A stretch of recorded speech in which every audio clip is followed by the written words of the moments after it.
हम लोग प्रश्नावली 4.1 पढ़ेंगे डिटर्मिनेंट का।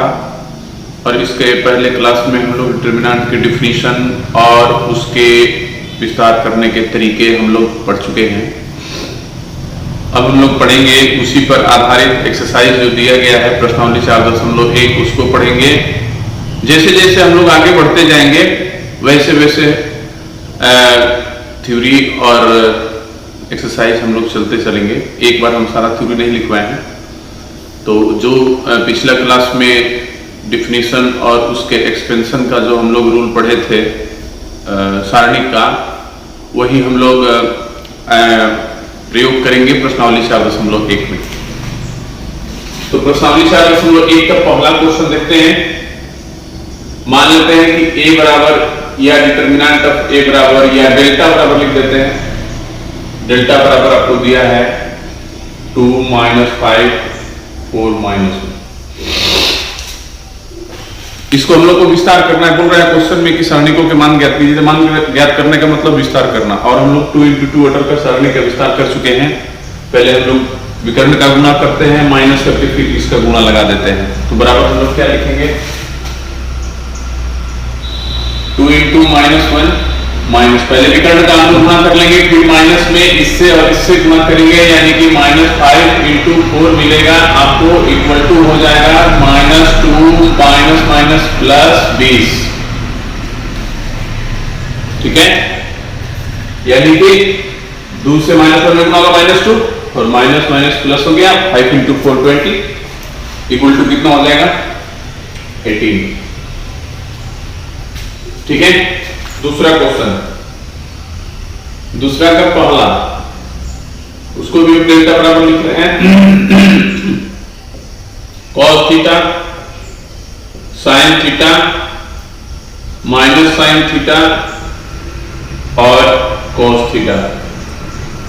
सेम उसी तरह इसका भी हम लोग विस्तार करेंगे। जैसे अभी इसका विस्तार किए उसी तरह इसका भी हम लोग विस्तार करेंगे। उसी तरह पहले विकर्ण का गुणा करेंगे, तो विकर्ण का गुणा करेंगे तो हम लोग को क्या मिलेगा, cos theta × cos theta, cos theta × cos theta मिलेगा। फिर माइनस इन दोनों का गुणा कर लीजिए, sin थीटा × -sin थीटा। क्या मिला देख लीजिए, cos² theta minus minus plus हो जाएगा, sin theta × sin theta sin² theta equal to 1 हो जाएगा। दूसरा क्वेश्चन इसका है, डेल्टा बराबर x² - x + 1 और x + 1 x - 1 × x + 1। किताब में थोड़ा सा मिसप्रिंट है, आप लोग भी देख लीजिएगा यही क्वेश्चन है कि नहीं। यदि नहीं भी होगा तो इसी तरह आप लोग बना सकते हैं, कोई दिक्कत नहीं है। तो हम लोग वही फिर विस्तार करेंगे। जैसे ये क्वेश्चन का विस्तार करके हम लोग हल किए, उसी तरह इसको भी करेंगे।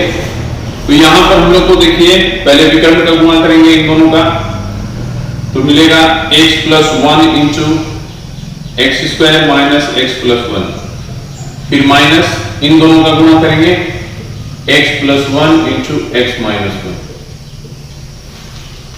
ठीक है, ये जो है a + b × a² - ab + b² के रूप में आ जाएगा, क्योंकि इसको a और इसको b मानेंगे तो a² - ab, यानी कि इसका और इसका गुणा करेंगे तो x ही होगा, प्लस b² यानी कि 1 का स्क्वायर करेंगे तो 1 ही होगा।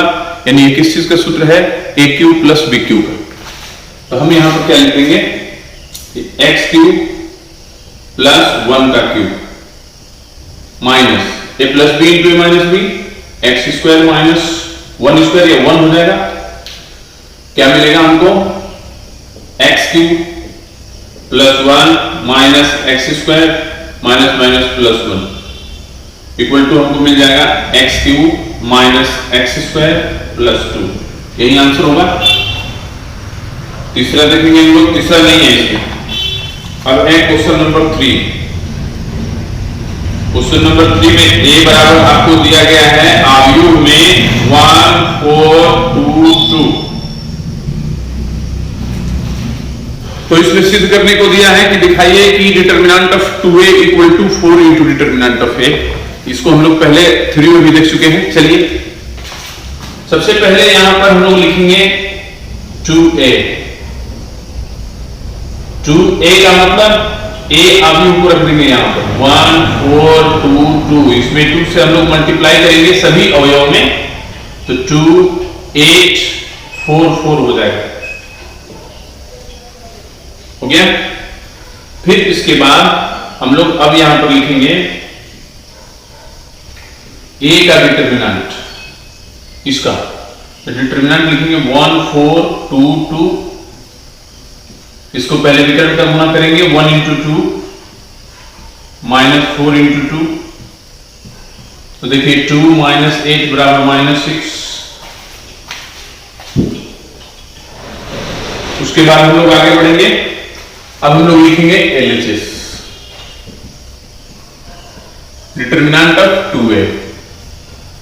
हम लोग 2a निकाल चुके हैं, अवयव यहां पर है, इसका डिटरमिनेंट लिखेंगे, यानी डिटरमिनेंट में लिख देंगे 2844, 2844 इक्वल टू हमको मिल जाएगा, विकर्ण का गुणा करेंगे तो 2 इंटू 4 माइनस 8 इंटू 4 बराबर हमको मिल जाएगा 8 माइनस 32 इक्वल टू माइनस 24। ठीक है। RHS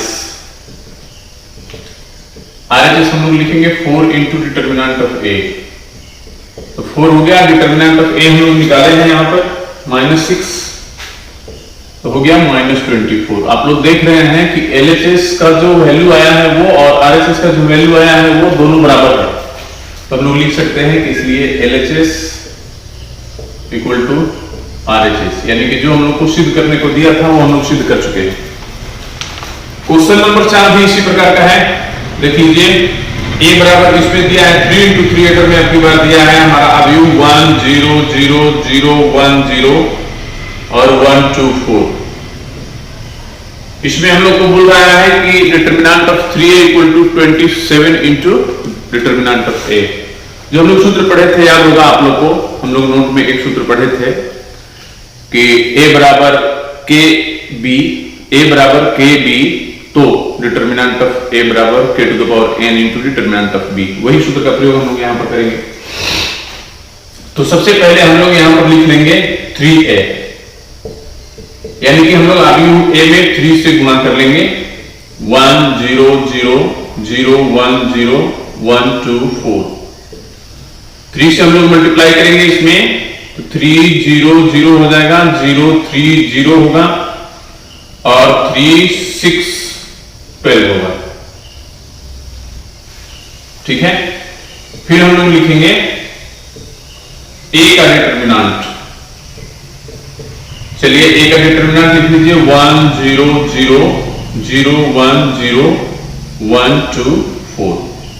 और एक हम लोग इसमें गणना करने सरल करने के लिए हम लोग एक तरीका पढ़े थे जो हम लोग पिछले क्लास में, कि हम लोग डिटरमिनेंट को यानी कि सारणिक को उसी पत्ती या उसी अवयव के सापेक्ष विस्तार करते हैं जिसमें शून्यों की संख्या अधिक होगी। तो देखिए, पहला कॉलम, दूसरा कॉलम, तीसरा कॉलम, पहला कॉलम में भी 2 0 है, दूसरा कॉलम में भी 2 0 है और तीसरा पंक्ति में भी 2 0 है। तो इन तीनों में से किसी के सापेक्ष आप विस्तार कर सकते हैं। तो हम यहाँ पर C1 के सापेक्ष विस्तार करेंगे, तो C1 के सापेक्ष जब विस्तार करेंगे तो 1 0 0 होगा, तो हम केवल 1 लिखेंगे, ये दोनों 0 छोड़ देंगे। ठीक है। तो इक्वल टू में क्या लिखेंगे 1, क्योंकि इसका चिन्ह प्लस होता है, मालूम है आप लोग को, प्लस होता है। तो इसका उपसारणिक क्या मिलेगा हमको 1 2 0 4, 1 2 0 4। चलिए हम आगे लिख के थोड़ा सा दिखा देते हैं कि क्यों 0 वाला छोड़ेंगे। इसका चिन्ह होता है -0 लिखेंगे और इस ये जो जिस पंक्ति में है, जिस स्तंभ में है, छोड़ देंगे, 0 1 0 4 मिलेगा। अब ध्यान दीजिएगा यहां पर कि 0 से हम लोग इसमें मल्टीप्लाई करेंगे तो क्या हो जाएगा 0, इसीलिए हम लोग 0 वाला जो पद होता है उसी के सापेक्ष हम लोग विस्तार करते हैं कि जिसमें अधिक से अधिक शून्य की संख्या हो, उसी के सापेक्ष विस्तार करेंगे कि उसमें जितने अवयव बचे हैं उतना का ही हम लोग को मान निकालना है। यानी कि इसमें 3 अवयव है, 3 में से हमको केवल इस एक ही को लिखना है, बाकी किसी को हम नहीं लिखेंगे तो भी कोई दिक्कत नहीं होगा, क्योंकि उसको हम लोग मल्टीप्लाई करेंगे तो 0 हो जाएगा। तो चलिए इसको छोड़ देते हैं। अब मिलेगा हमको बराबर में 1 इंटू 4 माइनस 2 इंटू 0 0 बराबर हमको मिल गया 4। अब हम लोग लिखेंगे यहां LHS। LHS में हमको मिला है 3a, डिटरमिनेंट ऑफ 3a, और 3a हम लोग लिख चुके हैं। तो चलिए हम लोग लिखते हैं 3 0 0 0 3 0, फिर उसके बाद 3 6 12। इसका हम लोग विस्तार करेंगे। तो विस्तार करेंगे तो उसी तरह C1 के सापेक्ष कर लीजिए। तो करेंगे तो क्या लिखेंगे 3, और ध्यान दीजिएगा इस पंक्ति और इस स्तंभ में छोड़ देंगे तो यही मिलेगा 3 6 0 12। हम बाकी को नहीं लिखेंगे क्योंकि आप लोग जानते हैं कि जीरो वाला को नहीं लिखा जाता है, क्योंकि लिखेंगे भी तो वो जीरो ही हो जाएगा। Equal to 3 into 12 36 minus 6 into 0 0 equal to हमको क्या मिला 108। ठीक है, अब हम लोग RHS लिखेंगे। RHS में हम लोग को क्या है ये देख लेते हैं। RHS में है 27 इंटू डिटरमिनेंट ऑफ A, तो 27 इंटू डिटरमिनेंट ऑफ A हम लोग निकाल चुके हैं, कितना है 4। इससे हम लोग मल्टीप्लाई करेंगे तो क्या मिलेगा 108। देखना है कि RHS और LHS दोनों का मान सेम है, इसलिए हम लोग लिख देंगे कि LHS इक्वल टू RHS। और ध्यान दीजिएगा कि यहां पर हम लोग दोनों स्थिति में डिटरमिनेंट ऑफ A में भी और 3A में भी दोनों में C1 के सापेक्ष ही हम लोग विस्तार किए हैं। यदि आप लोग सोच रहे होंगे कि दूसरा के सापेक्ष हम लोग विस्तार करें तो कहीं दूसरा मान नहीं ना आ जाएगा, नहीं आएगा। आप लोग करके देख लीजिएगा, किसी के सापेक्ष आप विस्तार कर सकते हैं। हम लोग क्वेश्चन नंबर 5 देखेंगे। इसमें भी हम लोग को सारणिक का मान ही ज्ञात करना है। 5 नंबर क्वेश्चन में 4 क्वेश्चन है, इसमें देखते हैं 5 का 1 पहले। 5 का 1 डेल्टा बराबर हम लोग लिख लेंगे 3 0 3 माइनस 1 0 माइनस 5 माइनस 2 माइनस 1 0। ठीक है, इसका विस्तार हम लोग कैसे करेंगे तो देख लीजिए। हम लोग देख रहे हैं कि पहला स्तंभ में 1 0 है, दूसरा स्तंभ में 1 0 है, तीसरा स्तंभ में भी 1 0 है। पहला पंक्ति में 0 नहीं है, दूसरा पंक्ति में 2 0 है, तीसरा पंक्ति में 1 0 है। तो सबसे अधिक 0 किसमें है दूसरा पंक्ति में। तो हम लोग दूसरा पंक्ति के सापेक्ष विस्तार करेंगे तो लिखेंगे R2 के अनुदिश विस्तार करने पर, R2 के अनुदिश विस्तार करने पर। तो चलिए क्या लिखेंगे हम लोग, ध्यान दीजिएगा। R2 में पहला 0 है, दूसरा 0 है, छोड़ देंगे, अब तीसरा लिखेंगे। इसका चिन्ह क्या होता है तो आप लोग को यहां से भी चिन्ह मिल जाएगा प्लस माइनस प्लस, तो इसका चिन्ह माइनस होता है तो माइनस लिखेंगे, और फिर -1 लिखेंगे। जो ये एलिमेंट है एलिमेंट भी लिखेंगे हम लोग, और उसका उपसारणिक भी लिखेंगे, यानी कि ये कोलम छोड़ ये रो छोड़ देंगे और ये कोलम छोड़ देंगे, तो हमको मिलेगा 3 -1 3 -5।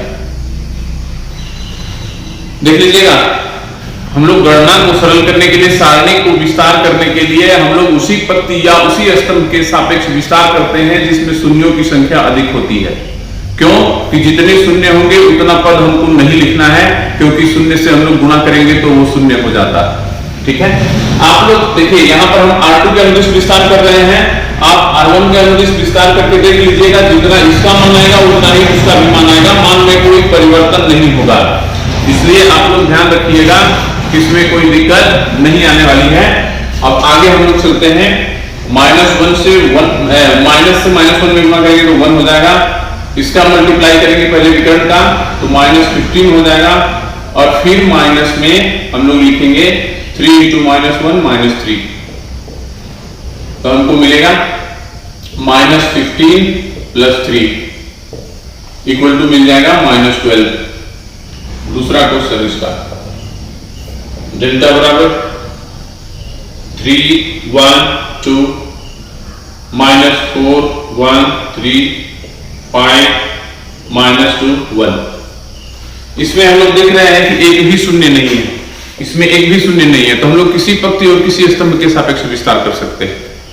तो चलिए अब की बार हम C2 के सापेक्ष विस्तार करते हैं। C2 के अनुदिश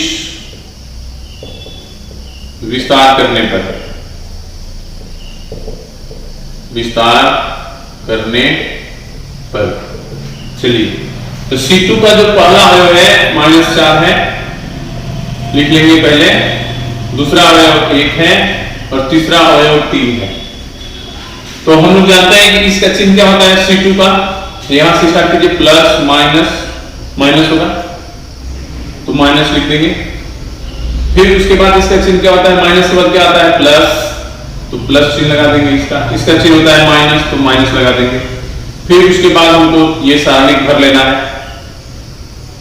ये पहले से भी हम आप लोगों को बताए हैं। डायरेक्ट भी आप लोग इसका विस्तार कर सकते हैं, यदि समझ में आ गया हो तो डायरेक्ट भी विस्तार कर सकते हैं, ऐसे लिखने की जरूरत नहीं है। चलिए, तो हम यहाँ पर -4 का देखिए, ये जिस कॉलम में है छोड़ देंगे, जिस पंक्ति में है छोड़ देंगे, तो 1 - 2 2 1 मिलेगा। 1 - 2 2 1 मिलेगा। फिर 1 का ये पंक्ति वाला छोड़ दीजिए, ये स्तंभ छोड़ दीजिए, तो 3 5 2 1 मिल रहा है। फिर -3 ये 3 का, तो ये रो छोड़ दीजिए, ये कॉलम छोड़ दीजिए, तो 3 5 1 - 2 मिल रहा है। चलिए, अब हम लोग माइनस इंटू माइनस प्लस हो जाएगा 4, और ये हो जाएगा 1 - 1 इंटू 1 1 हो जाएगा माइनस। देखिए, ये और ये का गुणा होगा -4, और सूत्र में माइनस होता है, तो माइनस माइनस +4 हो जाएगा। प्लस 1 इंटू 3 -10 हो जाएगा। -3 इंटू -6, और ये -5। चलिए, क्या मिल गया, 4 इंटू 5 प्लस 1 इंटू -7 -3 इंटू -11, ये मिल गया 20, -7, और माइनस माइनस प्लस हो जाएगा 33। 33 और 20 को एक साथ जोड़ लेंगे तो 53 हो जाएगा। 53 में से 7 घटाएंगे तो हम लोग को 46 मिलेगा, 46। अब यहां पर हम लोग चलते हैं क्वेश्चन नंबर 3। डेल्टा बराबर हमको दिया है 0 -1 -2 1 0 3 और 2 -3 0। इसमें भी आप लोग देख रहे हैं ना कि प्रत्येक पंक्ति और प्रत्येक स्तंभ में यहां पर एक एक शून्य है, तो हम लोग किसी भी पंक्ति और किसी भी स्तंभ के सापेक्ष विस्तार कर सकते हैं। तो यहां पर चलिए हम लोग C1 के सापेक्ष विस्तार करते हैं। C1 के अनुदिश विस्तार करने पर, C1 के अनुदिश विस्तार करने पर, चलिए क्या मिलेगा। C1 में देखिए पहला 0 है, छोड़ देंगे, उसके बाद -1 लिखेंगे, फिर उसके बाद -2 लिखेंगे। प्लस माइनस प्लस, इसका चिन्ह माइनस होता है तो यहां माइनस लगा देंगे, और फिर यहां पर प्लस होता है तो प्लस लगा देंगे हम लोग। उसके बाद हम लोग इसका उपसारणिक बनाएंगे। तो -1 जिस स्तंभ में है उसको छोड़ दिए, जिस पंक्ति में है उसको छोड़ दिए, तो क्या मिला 1 2 3 0। फिर -2 जिस पंक्ति में है छोड़ दीजिए, जिस स्तंभ में छोड़ दीजिए, तो 1 2 0 -3 मिल रहा है।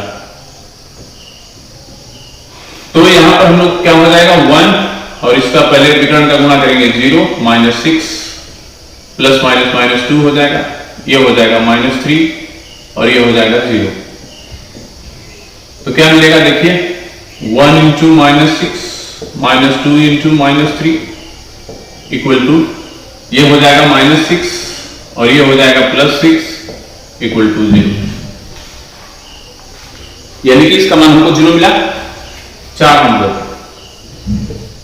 डेल्टा बराबर हम लोग लिखेंगे क्वेश्चन में 2 0 3 -1 2 -5 -2 -1 0।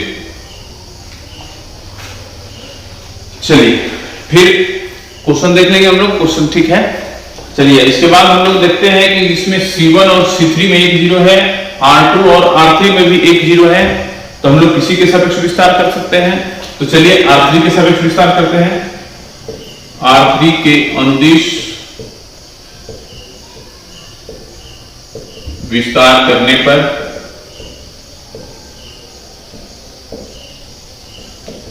तो चलिए R3 में क्या है, पहला 3 है, और दूसरा -5 है, और तीसरा 0 है तो उसको छोड़ देंगे क्योंकि वो तो 0 हो जाएगा। तो इसका चिन्ह क्या है? प्लस माइनस प्लस, इसका प्लस हो गया, इसका माइनस हो गया।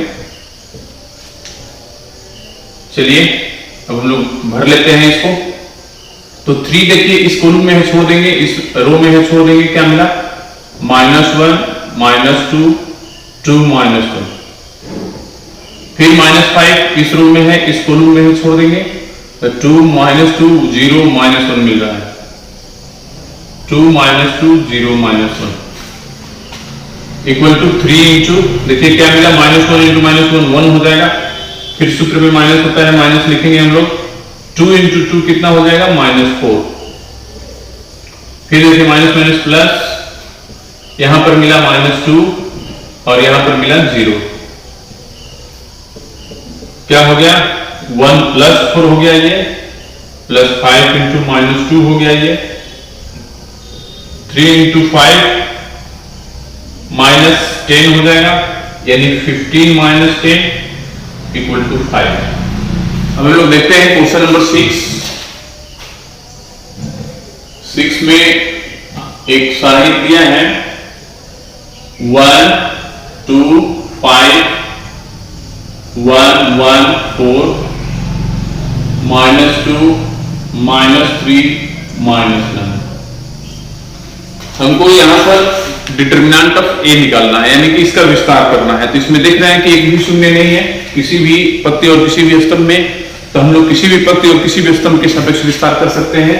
तो यहां पर हम लोग करेंगे R1 के अनुदिश विस्तार,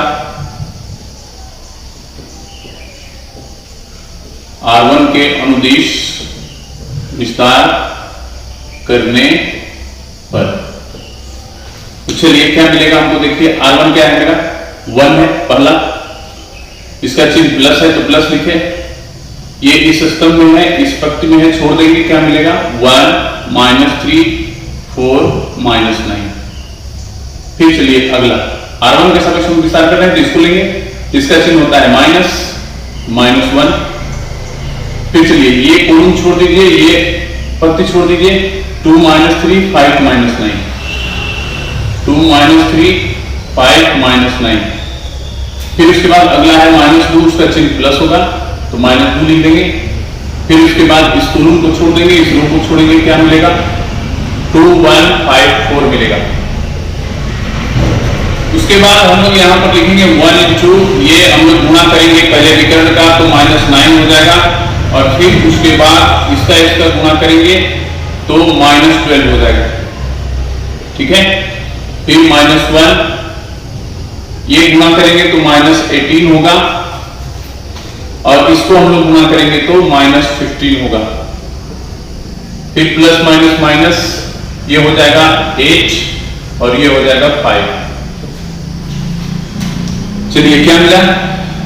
-9 और +12, फिर -1 इंटू -18 + 15, -2 इंटू 8 - 5 कितना हो जाएगा?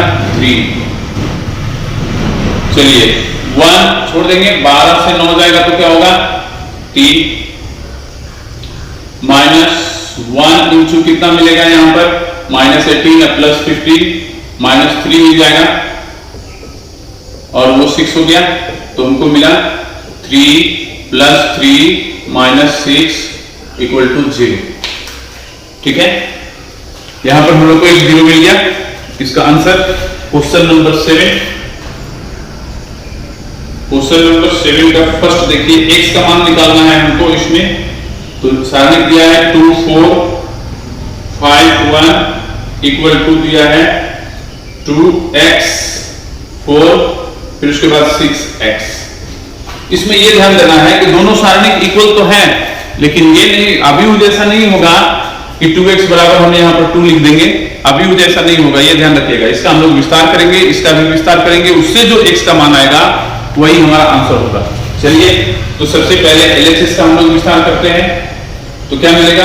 2 इंटू 1 -5 इंटू 4 इक्वल टू, इसका विस्तार करेंगे, पहले विकर्ण का गुणा करेंगे, 2 इंटू x -6 इंटू 4, फिर हमको मिलेगा 2 - 20 equal to 2x square minus 24। यहां मिल जाएगा हमको -18 और ये इधर से इधर आ जाएगा +24 इक्वल टू 2x स्क्वायर। हमको मिल गया यहां पर 2x स्क्वायर इक्वल टू, ये देखिए -18 और 24 को जोड़ेंगे तो 6 हो जाएगा। ठीक है, तो इसको हम लोग 3 बार में डिवाइड कर देंगे तो हमको मिल गया x स्क्वायर इक्वल टू 3। यहां पर हम लोग लिखेंगे x स्क्वायर इक्वल टू 3, तो x बराबर क्या मिलेगा ±√3। ठीक है, चलिए क्वेश्चन नंबर 7 का ये फर्स्ट था। सेकंड देखिए, सेकंड में हमको अभी इसी प्रकार का वो भी क्वेश्चन है 2 4 3 5 इक्वल टू हमको दिया है x 2x 3 5। इसका भी उसी तरह सेम हम लोग विस्तार करेंगे। डेल्टा हटा दीजिए, यहां पर क्वेश्चन यही रहेगा।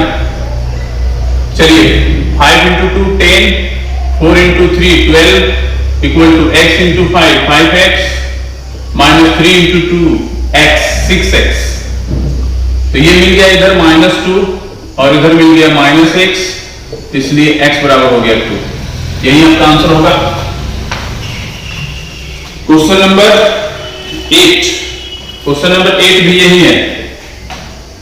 देख लीजिए x 18 2x इक्वल टू मिलेगा 6 18 2 6। चलिए विस्तार करते हैं। पहले विकर्ण का गुणा x स्क्वायर -36, ये हो गया 36 -36। तो हमको क्या मिला x स्क्वायर -36 इक्वल टू 0। तो क्या मिल गया x स्क्वायर इक्वल टू 36 या x बराबर क्या मिला हमको ±√36 इक्वल टू ±6।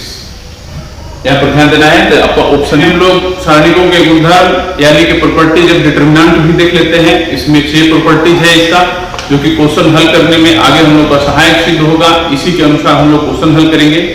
तो पहला इसमें दिया गया है कि किसी भी सारणिक का मान उसके पंक्तियों और स्तंभों को परस्पर विनिमय कर देने से, ध्यान दीजिएगा, पंक्तियों और स्तंभों को परस्पर विनिमय कर देने से जो सारणिक प्राप्त होगा उसका मान और पहले वाला जो सारणिक था उसका मान बदलेगा नहीं, यानी समान आएगा। वही यहां पर लिखा गया है कि किसी सारणिक का मान इसकी पंक्तियों और स्तंभों को परस्पर परिवर्तित कर देने पर उसका मान जो होता है अपरिवर्तित रहता है। किसका? सारणिक का। तो हम लोग एक उदाहरण देख लेते हैं। यहाँ पर इसी पर उदाहरण देख लेंगे तो थोड़ा सा हम लोग को ज्यादा समझ में आएगा। डेल्टा बराबर जैसे मान लीजिए लिख लेते हैं 1 0 2 2 -1 3 5 2 1। ठीक है, अब यहां पर हम लोग क्या करेंगे, पहले इसका विस्तार कर लेते हैं यहीं पर। तो चलिए C1 के सापेक्ष विस्तार करते हैं। तो पहले लिखेंगे 1, तो ये कॉलम ये रो छोड़ेंगे तो -1 2 3 1 मिलेगा। फिर दूसरा 0 है, C1 के सापेक्ष विस्तार कर रहे हैं तो इसको छोड़ देंगे, इसको लिखेंगे तो प्लस माइनस प्लस, इसका चिन्ह प्लस होता है तो यहां पर लिख देंगे प्लस।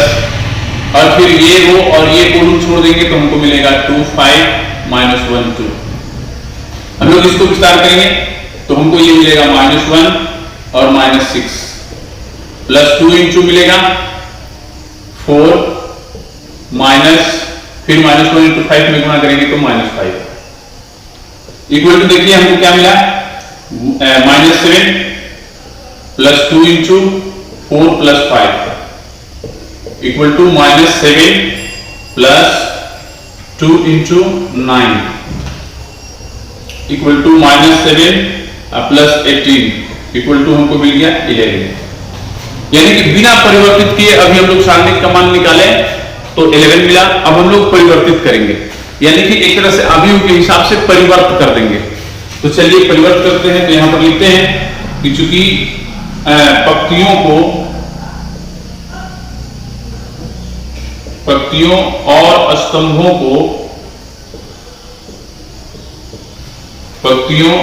स्तंभों को परस्पर परिवर्तित करने पर परिवर्तित करने पर। तो चलिए, तो हम यहाँ पर डेल्टा की जगह डेल्टा 1 ले लेते हैं, क्योंकि हमारा डिटरमिनेंट यहाँ बदल रहा है, तो डिटरमिनेंट बदल रहा है तो सूचक हम दूसरा ले लेते हैं। तो चलिए, पहला पक्ति पहला स्तंभ कर दीजिए 1 2 5, दूसरा पक्ति दूसरा स्तंभ कर दीजिए 0 -1 2, तीसरा पक्ति तीसरा स्तंभ कर दीजिए 2 3 1। अब यहां पर हम लोग देखेंगे कि इसका विस्तार क्या मिल रहा है। तो अब चलिए देखिए, यहां पर हम लोग C1 के सापेक्ष विस्तार किए थे, एक शून्य था क्योंकि वही नियम भी है। तो इसमें भी यदि हम लोग उसके सापेक्ष विस्तार करेंगे तो अब की बात R1 मिल रहा है, क्योंकि R1 में एक 0 है और C2 में एक 0 है। तो चलिए अब की बात C2 के सापेक्ष विस्तार करते हैं। तो लिखते हैं हम लोग C2 के अनुदिश विस्तार करने पर।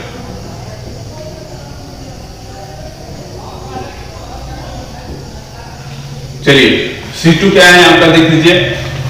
C2 है 0 -1 2, तो 0 को छोड़ देंगे, पहले -1 को लिखेंगे। तो देखिए, माइनस प्लस माइनस, इसका प्लस चिन्ह होगा तो प्लस पहले -1 लिखेंगे, और इसका हम लोग पहले छोड़ देंगे, जिस स्तंभ में है उस अवयव को छोड़ देंगे, तो इसको छोड़ देंगे और इसको छोड़ देंगे, ये कोलम और ये पक्ति छोड़ देंगे, तो 1 2 5 1 मिल रहा है। 1 2 5 1, फिर से मिला लीजिएगा। -1 इस पक्ति में है, इस स्तंभ में छोड़े तो 1 2 लिखे हम लोग, 5 1 लिखे हैं नीचे। चलिए, फिर अगला देखिए, माइनस प्लस माइनस, इसका चिन्ह माइनस होगा तो हम लोग लिखेंगे -2। फिर उसके बाद अब हम लोग जिस पक्ति जिस स्तंभ में है छोड़ दीजिए, जिस पक्ति में है इसको छोड़ दीजिए, और जिस स्तंभ में है यानी कि स्तंभ में है छोड़ दीजिए, तो क्या मिला 1 2 2 3, 1 2 2 3। चलिए, इसका विस्तार करते हैं, तो ये मिलेगा 1 -10, -2 इंटू ये मिलेगा 3 और ये मिलेगा 4। क्या मिल गया हमको? -1 इंटू -9, ये मिला 2 इंटू -1, तो ये हो गया 9 प्लस में, और वो हो जाएगा प्लस में 2, कितना मिला 11। देख लीजिए, हम लोग इस सारणी का विस्तार बिना बदले हुए किए तो 11 मिला, और पक्तियों और स्तंभों को बदल करके भी हम लोग यहाँ पर निकाले तो यही मिला है। इसका मतलब कि इसका गुणधर्म सही है कि पक्तियों और स्तंभों को परस्पर विनिमय कर देने से यानी इंटरचेंज या परिवर्तित कर देने से उसके मान में कोई परिवर्तन नहीं होता। चलिए, अब हम लोग देखते हैं अगला गुणधर्म। लेकिन पहला गुणधर्म में हम लोग एक नोट छोड़ दिए थे, वो हम लिखे हैं सबसे पहले कि यदि A एक वर्ग अवयव हो तो डिटरमिनेंट ऑफ A बराबर डिटरमिनेंट ऑफ A का परिवर्त। देख लीजिए, परिवर्त का मतलब वो जो हम लोग पहला पक्ति को पहला स्तंभ में, दूसरा पक्ति को दूसरा स्तंभ में, तीसरा पक्ति को तीसरा स्तंभ में बदलते थे, तो अभी हमें क्या पढ़े थे? परिवर्त था। तो उसी परिवर्त को यहाँ पर डेल्टा 1 हम लोग लिखे थे पहला गुणधर्म में, और A को डेल्टा लिखे थे, तो वही डेल्टा को हम A कर दिए हैं और डेल्टा 1 को A का परिवर्त कर दिए हैं। तो क्या मिला? डेल्टा A बराबर डेल्टा A का परिवर्त। याद रखिएगा इस सूत्र को, क्योंकि ये 1 नंबर के क्वेश्चन में आता है, पूछता है कि A एक वर्ग अवयव हो तो डिटरमिनेंट ऑफ A बराबर क्या होगा। उसके नीचे आपका ऑप्शन रहेगा, या इसको दे देगा और ऑप्शन रहेगा इस टाइप का, तो ध्यान दीजिएगा। दूसरा होता है कि यदि उसके पक्ति और स्तंभ को यदि हम लोग बदलते हैं तो उसको संकेत में कैसे लिखते हैं? तो CI और दोनों और एरो का चिन्ह रहेगा, और यहाँ पर लिखेंगे RI। दोनों I ही है, ध्यान रखिएगा, क्योंकि पहला स्तंभ I का मान पहला रखेंगे तो R का भी मान पहला ही होगा। पहला स्तंभ पहला पक्ति में बदल जाता है, दूसरा स्तंभ दूसरा पक्ति में बदल जाता है, तीसरा स्तंभ तीसरा पक्ति में बदल जाता है, ध्यान रखिएगा। दूसरा हम लोग का यहाँ पर दिया है गुणधर्म कि यदि किसी सारणी के किसी भी दो पक्ति और किसी भी दो स्तंभ, या तो दो पक्ति को हम लोग आपस में बदले या दो स्तंभ को हम लोग आपस में बदलेंगे, तो यहां पर परिवर्तन होगा। किस चीज में परिवर्तन होगा? उसके चिन्ह में परिवर्तन होगा। केवल उस सारणी के मान में परिवर्तन नहीं होगा, मान सेम आएगा लेकिन चिन्ह विपरीत हो जाएगा। अब ध्यान रखिएगा कि हम लोग भी अवयव में भी हम लोग बदलते थे पक्तियों को, पहला पक्ति को दूसरे पक्ति की जगह पर कर देते थे, पहला स्तंभ को दूसरे स्तंभ की जगह पर कर देते थे। वही काम यहां पर भी करना है, लेकिन इसका जो मान मिलेगा उसके मान में चिन्ह का परिवर्तन होगा। जैसे मान लीजिए हम लोग यहां पर एक उदाहरण देख लेते हैं।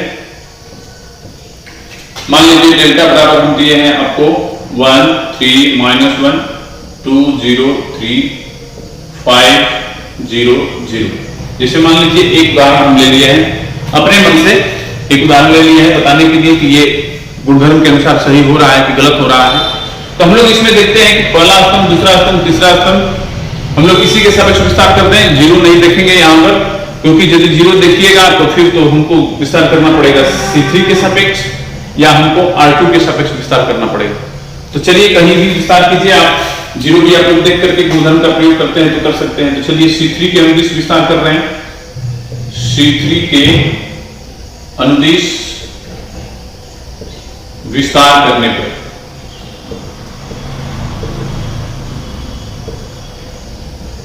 चलिए क्या मिला, C3 में क्या है 5, तो प्लस माइनस प्लस, इसका चिन्ह प्लस होगा। ये कॉलम को छोड़ देंगे, ये रो को छोड़ेंगे, क्या मिलेगा 3 0 -1 3। क्या मिला देखिए 5 × 9 -0 बराबर क्या मिला 5 × 9 = 45 को प्राप्त हो गया। फिर इसके बाद जो हमारा गुणधर्म कर रहा है वो काम हम करेंगे।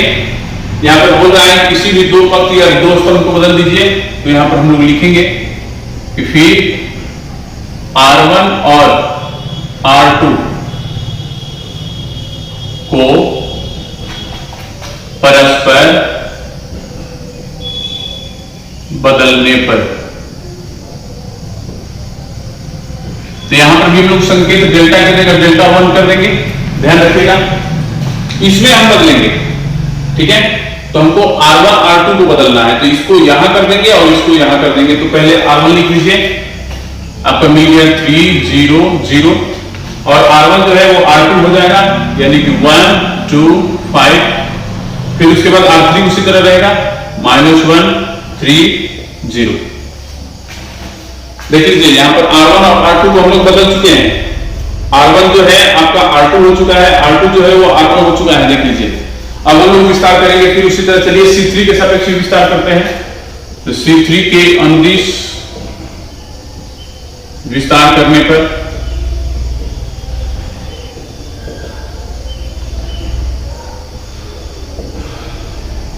क्या मिला देख लीजिए, पहला 0 है छोड़ देंगे, दूसरा है 5 लिखेंगे, उसका चिन्ह क्या होता है प्लस माइनस प्लस, तो इसका माइनस होगा। ये रो छोड़ देंगे, ये कॉलम छोड़ देंगे, क्या मिलेगा 3 0 -1 3। चलिए तो लिखेंगे -5 और उसके बाद हम लोग लिखेंगे 3 × 3 9 -0 -5 × 9 = -45। आप लोग यहां पर देख रहे हैं कि यहां पर मिला था हमको 45 और यहां पर भी मिला 45, लेकिन चिन्ह यहां माइनस है और यहां चिन्ह प्लस था, यानी चिन्ह विपरीत हो गया। यदि यहां माइनस मिला होता तो वहां प्लस मिलता। इसलिए आप लोग को यहां पर हम लोग गुणधर्म जो है वो सिद्ध साबित होता है कि यदि किसी भी सारणी के किसी भी दो पंक्ति या किसी भी दो स्तंभ को आपस में हम लोग बदलेंगे तो उसका चिन्ह परिवर्तन हो जाएगा। यानी कि हम लोग यहां पर लिख सकते हैं, इसलिए डेल्टा बराबर -डेल्टा1, ठीक है, ये ध्यान रखिएगा। इसमें भी एक नोट है, नोट में यही है कि किसी दो पंक्तियों को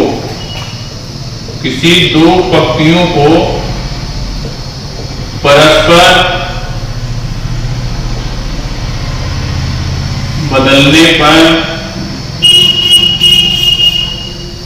बदलने को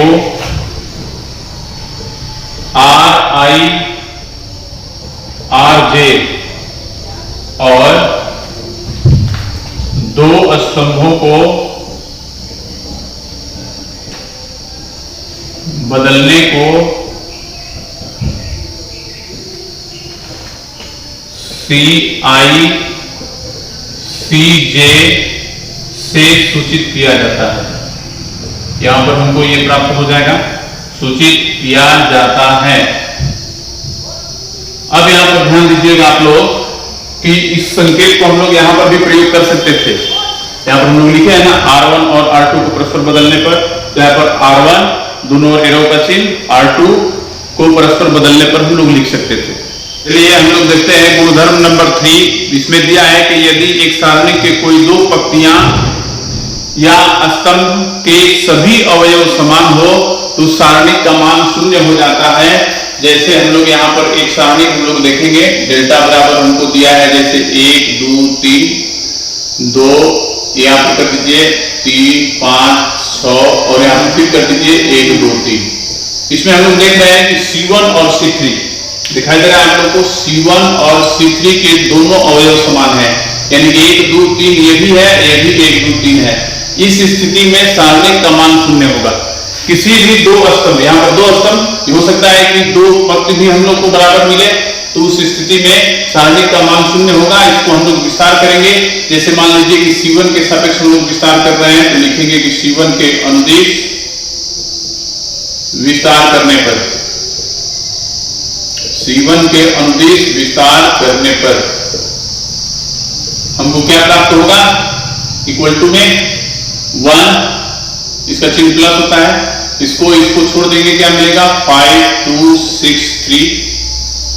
फिर उसके बाद अगला का चिन्ह होगा माइनस, ये रो और ये कॉलम छोड़ेंगे, हमको मिल रहा है 3 1 6 3। फिर अगला का चिन्ह माइनस होगा तो 3 लिख देंगे, और ये रो और ये कॉलम छोड़ेंगे तो हमको मिल रहा है 3 1 5 2। इसको हम लोग विस्तार कर देते हैं, यानी कि इसको भी, तो 15 minus 12 9 minus 6 plus 3 into 6 minus 5, क्या मिला 15 में से 12 जाएगा 3, 2 इंटू हमको मिल गया 9 में से 6 हो जाएगा 3, प्लस 3 इंटू 6 में से 5 जाएगा तो क्या मिलेगा 1। हमको मिल गया 3 minus 6 plus 3 equal to 6 minus 6 equal to 0। आप लोग देख रहे हैं कि यहाँ पर हम लोग को शून्य प्राप्त हो गया है, यानी कि सारणिक के पहला स्तंभ और तीसरा स्तंभ के सभी अवयव समान थे, इसलिए इसका मान 0 मिला। आगे भी इस टाइप का यदि हम लोग को क्वेश्चन मिलेगा तो हम लोग डायरेक्ट बराबर 0 लिखेंगे, बिना प्रसार किए, यानी गुणधर्म की सहायता से हम लोग 0 लिख सकते हैं और वहां पर लिख भी सकते हैं कि ये इसका गुणधर्म है। चलिए अब हम लोग चौथा गुणधर्म देखते हैं। यदि एक सारणिक के, लिख दे रहे हैं इसलिए थोड़ा सा समय कम लगेगा, यदि एक सारणिक के किसी एक पंक्ति या स्तंभ के प्रत्येक अवयव को एक अचर k से गुणा करते हैं तो उसका मान भी k गुणित हो जाता है। यानी किसी भी सारणिक के किसी भी पंक्ति में किसी खास अंक से हम लोग गुणा करेंगे, या किसी एक स्तंभ में हम लोग किसी खास अंक से गुणा करेंगे तो उस सारणिक का मान भी उतना गुना हो जाएगा। कहने का मतलब यह है कि यदि मान लीजिए किसी सारणिक a के पहले पंक्ति में हम 2 से गुणा करते हैं तो उस सारणिक का पहले वाला जो मान था उसके अगला मान जब हम लोग गुणा करेंगे तो उसका अगला मान जो मिलेगा उसके दुगुना मिलेगा। यानी 2 से गुणा करेंगे तो 3 से गुणा करेंगे 3 गुना मिलेगा, 4 से गुणा करेंगे 4 गुना मिलेगा। इस पर एक उदाहरण हम लोग देख लेते हैं। आइए यहां पर देखिए, जैसे उदाहरण में हमको दिया है डेल्टा बराबर, मान लीजिए 1 2 1 माइनस 1 0 1 3 4 2। मान लीजिए कि एक ये सारणिक दिया गया है। इस सारणिक का हम लोग विस्तार करेंगे सबसे पहले। चलिए, तो किसके सापेक्ष करिएगा, या तो C2 के सापेक्ष या R2 के सापेक्ष। तो R2 के सापेक्ष कर दीजिए। R2 के अनुदिश विस्तार करने पर लिख सकते हैं हम लोग, नहीं भी लिखिएगा तो भी कोई दिक्कत नहीं है। विस्तार करने पर तो हमको यहां पर क्या मिलेगा, इक्वल टू में R2 के सापेक्ष कर रहे हैं तो प्लस माइनस, इसका चिन्ह माइनस होता है, ये रो छोड़ देंगे, ये कॉलम क्या मिला -1 3 1 2। देख लीजिए -1 3 1 2। फिर इसके बाद अगला 0 है, छोड़ देंगे तो देखिए माइनस प्लस माइनस, फिर इसका भी चिन्ह माइनस होगा 4। ये रो छोड़ देंगे, ये कॉलम 1 -1 1 1 1 1 उनको मिल गया। चलिए क्या मिला, -2 इंटू -2 -3, फिर -4 इंटू 1, ये हो जाएगा और ये हो जाएगा -1। तो हमको क्या मिलेगा, -2 इंटू -5 -4 इंटू 1 + 1 इक्वल टू हमको मिला +10 -4 इंटू 2 इक्वल टू 10 -8 बराबर 2। अब यहां पर देखिए इस सारणी के किसी एक पंक्ति या किसी एक स्तंभ में आप किसी भी अंक से गुणा कीजिए। तो चलिए लिखते हैं। फिर चलिए हम C2 में गुणा करते हैं। C2 में 3 से गुणा करने पर, C2 में 3 से गुणा करने पर, इसका भी संकेत हम लोग पढ़े हैं पीछे अवयव में कि C2 में यदि 3 से गुणा करते हैं तो हम लोग क्या लिखते हैं, C2 और एरो का चिन्ह देते हैं, लिखते हैं 3C2 से। वैसे भी हम लोग यहाँ पर संकेत का प्रयोग आप लोग कर सकते थे। चलिए तो यहाँ पर डेल्टा का मान हम डेल्टा जो है वो बदल देते हैं, डेल्टा को हम डेल्टा 1 लिख देते हैं क्योंकि परिवर्तन हो रहा है उसमें। तो C2 में केवल 3 से गुणा करना है, C1 को उसी तरह लिखिए। तो क्या मिला है 1 2 1, इसमें 3 से गुणा कीजिए -3, और इसमें 3 से गुणा कीजिए 0, इसमें 3 से गुणा कीजिए 3, फिर उसके बाद उसको उसी तरह लिख दीजिए 3 4 2। ठीक है, अब इसका विस्तार कीजिए। तो चलिए फिर R2 के ही विस्तार करते हैं। R2 के अनुदिश विस्तार करने पर, R2 के अनुदिश विस्तार करने पर, तो चलिए R2 में पहला मान हमारा 2 है, उसका चिन्ह माइनस होगा, माइनस ये रो ये कॉलम छोड़ देंगे हम लोग को, तो मिलेगा -3 3, और ये मिलेगा 3 2। फिर उसके बाद अगला 0 है, छोड़ देंगे तो माइनस प्लस माइनस, इसका भी चिन्ह माइनस है, तो ये रो छोड़ देंगे और ये कॉलम छोड़ देंगे तो 1 -3 1 3 मिलेगा। चलिए हम लोग अब आगे बढ़ते हैं, विस्तार करते हैं इसको, तो हमको मिलेगा -6 और -9, फिर -4 × 3 -3। ठीक है, आगे क्या मिलेगा -2 × -15, -4 × 3 + 3 इक्वल टू, देखिए ये हो गया 30 और ये हो गया 4 × 6, यानी कि 30 - 24 इक्वल टू 6। यानी कि 6 का मतलब हम लोग क्या लिख सकते थे यहां पर, 6 को हम लोग लिख लेंगे 2 × 3 × 2 कर दीजिए, और यहां पर डेल्टा 1 कर दीजिए क्योंकि डेल्टा 1 का ये मान है। तो 2 के जगह पर ये जो डेल्टा का मान जो हम लोग को मिला है 2, यहां पर हम लोग डेल्टा रख सकते हैं, तो क्या मिलेगा 3 डेल्टा। आप लोग देख रहे हैं कि हम लोग C2 में 3 से गुणा किए थे, तो यहाँ पर डेल्टा का 3 गुना प्राप्त हो गया। यही हमारा यहाँ पर जो उदाहरण बोल रहा है कि यदि उस सारणी के किसी भी पंक्ति और किसी भी स्तंभ में किसी अंक से गुणा करें तो उसका मान भी उतना ही गुना हो जाएगा। तो यहाँ पर आप लोग देख रहे हैं कि डेल्टा 1 जो है वो डेल्टा के 3 गुना आ रहा है, ये ध्यान रखना है। और इस स्थिति में हम लोग इससे कमन भी कर सकते हैं, जैसे हम लोग गुणा किए, जैसे R2 से C2 में हम लोग 3 से गुणा किए हैं, उसी तरह C2 से हम लोग 3 कमन भी कर सकते हैं। तो ध्यान दीजिएगा यहाँ पर कि हम लोग ऐसा लिख सकते हैं डेल्टा 1 बराबर 3 डेल्टा, यानी कि यहाँ पर हम लोग ऐसे भी लिख सकते हैं, डेल्टा को यदि मान लीजिए लिखेंगे यहाँ पर ये डेल्टा को, तो 1 2 1 -1 0 1 3 4 2, यानी ऐसे लिखेंगे।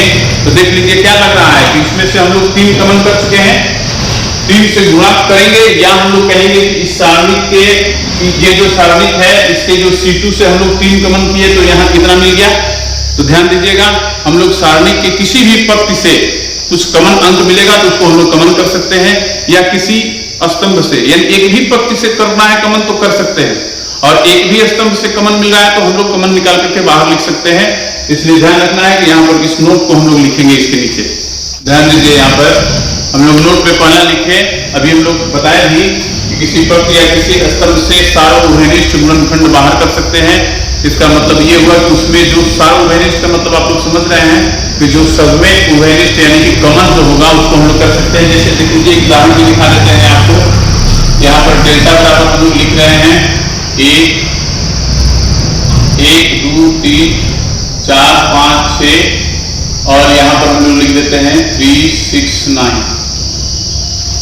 ठीक है, तो अब यहाँ पर आप लोग देख रहे हैं कि ये एक ऐसा पंक्ति है जिसमें से 3 कमन हम लोग कर सकते हैं। तो यहाँ पर हम लोग लिखेंगे 3 इंटू, अब R1 R2 उसी तरह लिखेंगे क्योंकि यहाँ पर हम लोग R3 से हम लोग कमन कर रहे हैं, तो 3 कमन करेंगे तो 1 मिलेगा, ये इसमें से करेंगे तो 2 मिलेगा, इसमें से करेंगे तो 3 मिलेगा। ये ध्यान रखिएगा। यहाँ पर हम लोग एक चीज और लिख सकते हैं, इसके नीचे हम लोग लिख सकते हैं कि R3 से 3 कॉमन लेने पर, ऐसे भी हम लोग लिख सकते हैं।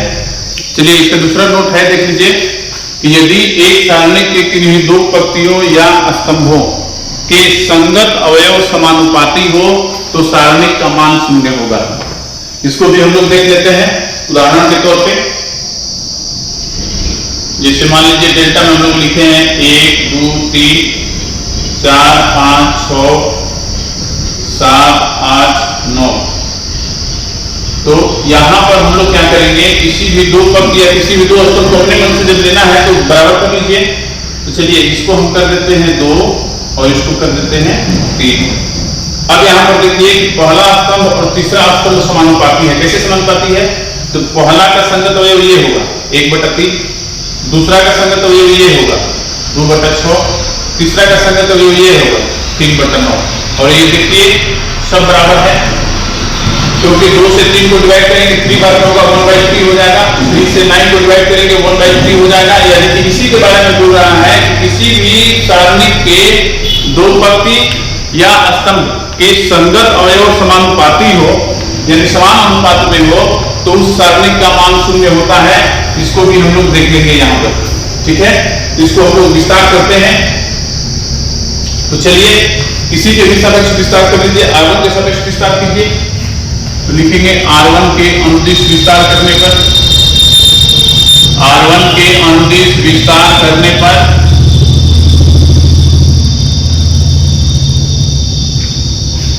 R1 क्या है, 1 2 3 है, 1 लिखेंगे पहले और इसका उपसारणिक लिखेंगे, ये रो और ये कॉलम 5 6 8 9।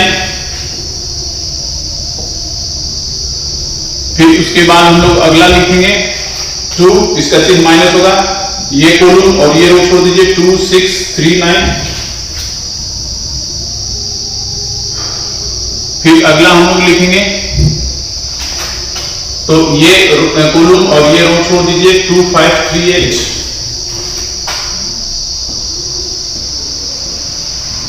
चलिए क्या मिला, 45 माइनस 48, 18 माइनस 18,